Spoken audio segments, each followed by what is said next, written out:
সারওয়ার তুষার বলছিলেন যে তিনি যখন বিভিন্ন জায়গায় যাচ্ছেন দেশের, বা তারা যখন বিভিন্ন জায়গায় যাচ্ছেন, তারা এই ধারণা নিয়ে ফেরত আসছেন যে দ্বিদলীয় অত্যাচার থেকে দেশের মানুষ বের হতে চায়, নতুন রাজনৈতিক দল চায়। এবং আমি তাকে জিজ্ঞাসা করেছিলাম যে কিভাবে তিনি নিশ্চিত হচ্ছেন এই বিষয়ে। সেই বিষয় নিয়ে আপনি বক্তব্য দিচ্ছিলেন। সেটির সাথে যদি আরেকটি বিষয় আপনার মনোযোগে আনতে চাই আমি, সেটি হচ্ছে যে আইন উপদেষ্টা আসিফ নজরুল, তিনি গতকাল তার ফেসবুক পোস্টে লিখেছেন যে বিএনপির সাথে ছাত্রনেতাদের কোনো দূরত্ব বা ভুল বোঝাবুঝি কাম্য নয়। তার মানে দূরত্ব বা ভুল বোঝাবুঝি তৈরি হচ্ছে। এই বিষয়টিকে আপনি কিভাবে আমি ডক্টর আসিফ নজরুলের জায়গাটা আসার আগে বলি যে এখন ধরেন বলছিলাম যেটা বিরতির আগে, যে নির্বাচনই একমাত্র উপায় জনগণ কি চায় সেটা জানার জন্য। এখন নির্বাচন না হওয়া পর্যন্ত প্রত্যেকেই যার যার জায়গায় অনেক বেশি আত্মবিশ্বাসী থাকতে পারেন। এখন পুরনো দলের আত্মবিশ্বাসী হওয়ার একটা ভিত্তি আছে, প্রমাণ আছে, রেকর্ড আছে। নতুন দলের ক্ষেত্রে সেটা নাই, কিন্তু নতুন দল পুরনো দলকেও ছাড়িয়ে যেতে পারে, সেটাও অসম্ভব কিছু না। কিন্তু এটা প্রমাণ তখনই মিলবে যখন নির্বাচন হবে। এখন ধরেন দ্বিদলীয় ধারা, আমরা যদি মোটা দাগে বলি যে আওয়ামী লীগ বিএনপি কেন্দ্রিক অন্যান্য দলগুলোকে নিয়ে যে রাজনৈতিক ধারা আমরা এত বছর দেখেছি, তার বাইরের চেষ্টা কি কম হয়েছে?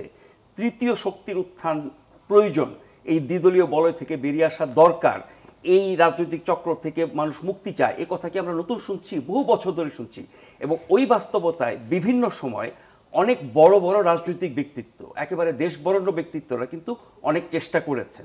আপনার নিশ্চয়ই মনে আছে professor Badruzzaman Chowdhury, Bangabir Kader Siddiqui, Ferdous Ahmed Qureshi, colonel Oli Ahmed, doctor Kamal Hossain, K M Obaid, এরকম হয়েছে। কিন্তু আমরা দেখলাম যে না, সেটা হয় নাই। মানে ওই দ্বিদলীয় ধারার ভিতরেই জনগণ থেকেছে।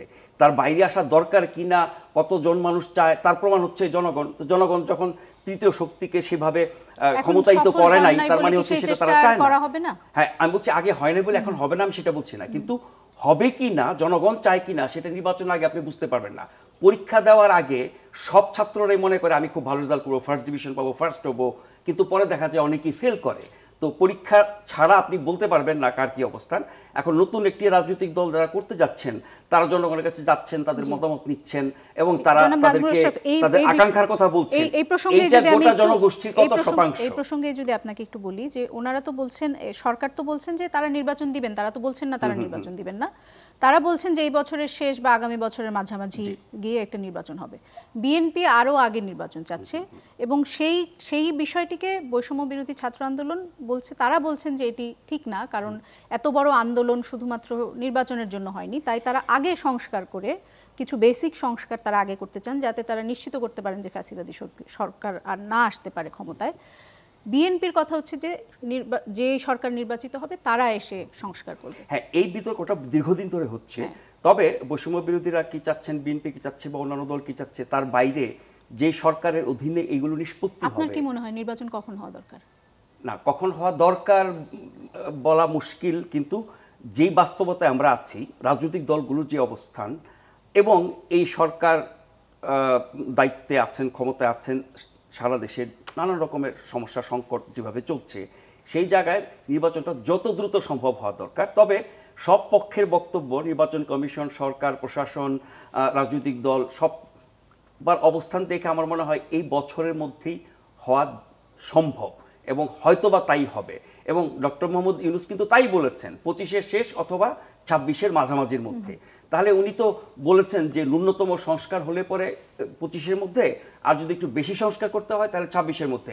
এটাও তিনি বলেছেন যদি সকল দল চায় কোনো সংস্কার নাই, নির্বাচন দেন, সেটাও এই সরকার দিয়ে দেবেন। ফলে সরকারের সাথে রাজনৈতিক দলগুলোর বোঝাপড়া ভিত্তিতে সিদ্ধান্তটা হবে। সরকার একটা রূপরেখা দিয়ে দিয়েছেন, তার ভিতরেই কিন্তু কারণটা নিশ্চয়ই প্রিন্স ভাই বলবেন। আমি যেটা বুঝতে পারি সংবাদকর্মী হিসেবে, যতই বিলম্বিত হবে নির্বাচন, ততই নানান রকমের আপনার প্রতিকূলতা তৈরি হবে।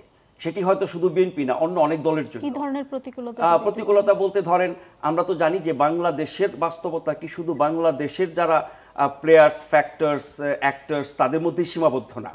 বাইরের অনেক শক্তির অনেক রকমের আপনার ভূমিকা এখানে আছে। আপনি জিওপলিটিক্স যদি বলেন, আপনি যদি নির্দিষ্টভাবে ভারতের ভূমিকার কথা বলেন, আমরা যদি আমেরিকার ভূমিকার কথা বলি, এদিকে চায়নার ভূমিকার কথা বলি, পাকিস্তানের ভূমিকার কথা বলি, ফলে ইন্টারনাল এবং এক্সটার্নাল নানা অ্যাক্টরসের নানা রকমের তৎপরতার কারণে পরিবেশ পরিস্থিতি কোন দিকে যায়, এটা যেমন একটা ব্যাপার বিলম্বিত হলে পরে। দ্বিতীয়ত হচ্ছে, যারা নতুন রাজনৈতিক দল করতে যাচ্ছেন তারা বিলম্বিত করতে চান কেন? সময় বেশি পেলে তারা আরও বেশি প্রস্তুতি নিতে পারবেন, আরও বেশি তাদের শক্তি বাড়াতে পারবেন, জনসমর্থন বাড়াতে পারবেন। আবার যত দেরিতে হবে, এই যে বিএনপির নামে, বিএনপির হয়ে বিএনপির লোকজন নানান জায়গায় নানান রকমের কাজকর্ম করছে, তুষার অনেকগুলো অভিযোগ বলছে, নিশ্চয়ই প্রিন্স ভাই জবাব দেবেন।